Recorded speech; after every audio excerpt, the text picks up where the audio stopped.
میرے محترم بھائیوں اور دوستو، کبھی آپ نے غور کیا ہے کہ قیامت کا منظر کیسا ہوگا؟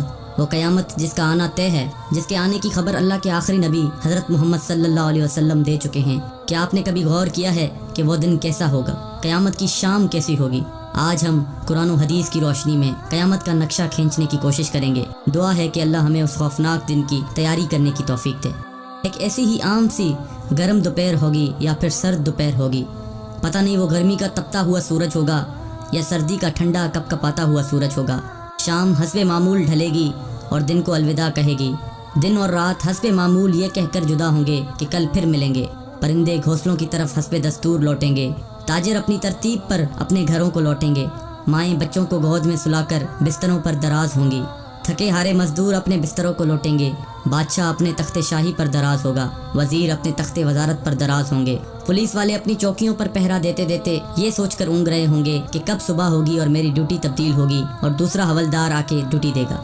رات کو کسی گھر میں مہندی لگ رہی ہوگی کہ صبح بارات آنی ہے، اور کسی گھر میں بارات آ چکی ہوگی اور اگلی صبح ولیمہ ہوگا۔ کہیں پہ رات کو دکان مکمل ہوئی ہوگی اور صبح کو دکان کا افتتاح ہونا ہوگا۔ کسی کا رات کو گھر مکمل ہوا ہوگا اور صبح نئے گھر میں منتقل ہونا ہوگا۔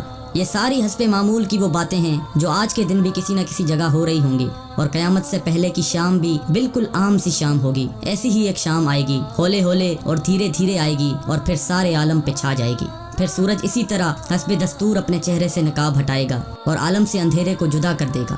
کوے آنکھیں کھولیں گے، مرغے اذان دیں گے، بلبل کا نغمہ ہوگا، کوئل کی کوکو ہوگی، چڑیوں کی چہچہاہٹ ہوگی، جھرنے اسی طرح اپنے پانی کے ساتھ بہہ رہے ہوں گے، دریاؤں میں طغیانی حسب دستور ہوگی، سمندر میں موجوں کی اٹکیلیاں حسب دستور ہوں گی، سبزی لینے والے صبح صبح سبزی منڈی کو جا رہے ہوں گے اور کام کاج والے گاڑیوں کے اڈے کی طرف جا رہے ہوں گے، ڈرائیور اپنی گاڑیاں ٹھیک کر رہے ہوں گے، مائیں بچوں کو اسکول کے لیے تیار کر رہی ہوں گی، کوئی مکھن کا پیڑا نکال رہی ہوگی تو کوئی ڈبل روٹی پہ مکھن لگا رہی ہوگی اور کوئی پراٹھا توے پہ ڈالنے جا رہی ہوگی۔ حالی نے ہل کھیت میں ڈال دیا ہے، دکاندار نے دکان کھول لی ہے، گاہک نے آ کے قدم رکھا تو دکاندار نے مرحبا کہا، 10 میٹر کپڑا طے پایا، اس نے کپڑا ناپا اور کاٹنے کے لیے کینچی ڈالی۔ ادھر دکاندار کینچی چلا رہا ہے، ادھر گاہک پیسے گن رہا ہے، اور ادھر کاشتکار کا ہاتھ ہوا میں بلند بیج بکھیرنے کو ہے۔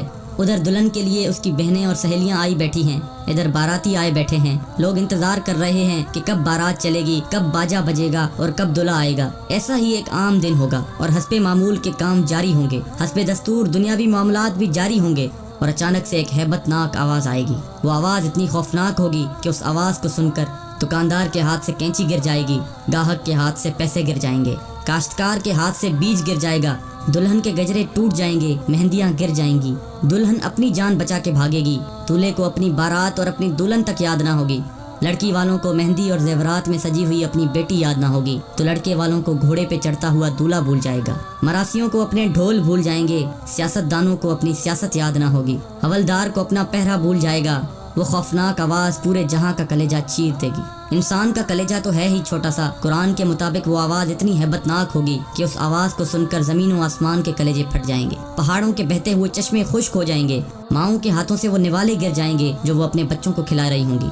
وہ ماں جو چند لمحے پہلے اپنے بچے کو اپنی چھاتی سے دودھ پلا رہی تھی اور میرا چاند کہہ کر اپنے بچے کا ماتھا اور گال چوم رہی تھی، وہی ماں اپنے بچے کو ایک ٹوکری کی طرح ہوا میں اچھال دے گی کہ یہ مرتا ہے تو مرے، میری جان بچ جائے۔ لیکن آج بچے تو کون بچے اللہ کے سوا؟ آج ہر شخص پر اتنا خوف طاری ہے کہ اسے بچوں کی پکار نہیں سنائی دے رہی۔ آج دھرتی پر مسلمان کوئی نہیں ہوگا۔ یہ اللہ کا شکر ہے کہ قیامت صرف کافروں کے لیے ہے، مسلمان کوئی نہیں ہوگا۔ اس دن انسان اپنے ہاتھوں سے بنے ہوئے گھروں کو گرتا دیکھے گا، سنگ مرمر کی اینٹوں کو ادھڑتا دیکھے گا، اپنے تخت کے پرزے پرزے ہوتا دیکھے گا، اپنے اسلحے کو بکھرتا دیکھے گا، اپنی طاقت کو ٹوٹتا دیکھے گا، اپنے جسم کو ساتھ چھوڑتا دیکھے گا۔ سورج یہ دیکھو، کوئی آنکھ ہے تو دیکھے اللہ کی بے نیازی کو۔ آج جبریل بھی تڑپ کر مر گیا، آج میکائیل بھی چکرا کر گر گیا۔ آؤ چشمے تصور میں اسرافیل کو بھی گرتے دیکھ لو، آج عرش کے فرشتوں کو بھی گرتے دیکھو۔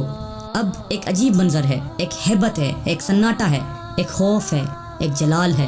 اوپر اللہ ہے اور نیچے اسرائیل کی ٹانگیں بکری کے بچے کی طرح کانپ رہی ہیں، اور اللہ شان بے نیازی سے کہہ رہا ہے، کون باقی؟ اسرائیل کہے گا، یا اللہ اوپر تو باقی، نیچے تیرا عبد اسرائیل باقی۔ تو اللہ کی ہیبت ناک آواز آئے گی کہ تو بھی مر جا میرے اسی امر کے ساتھ جس امر سے میں نے تجھے پیدا کیا۔ اللہ اکبر۔ کوئی اسرائیل کو مرتا دیکھے مگر کوئی ہے نہیں جو دیکھے۔ پھر سب کو موت کی وادی میں دھکیل کر اللہ کہے گا، ہے کوئی میرا شریک تو سامنے آئے، ہے کوئی میرا شریک تو سامنے آئے، ہے کوئی میرا شریک تو سامنے آئے۔ لیکن اس دن کوئی آواز نہیں ہوگی۔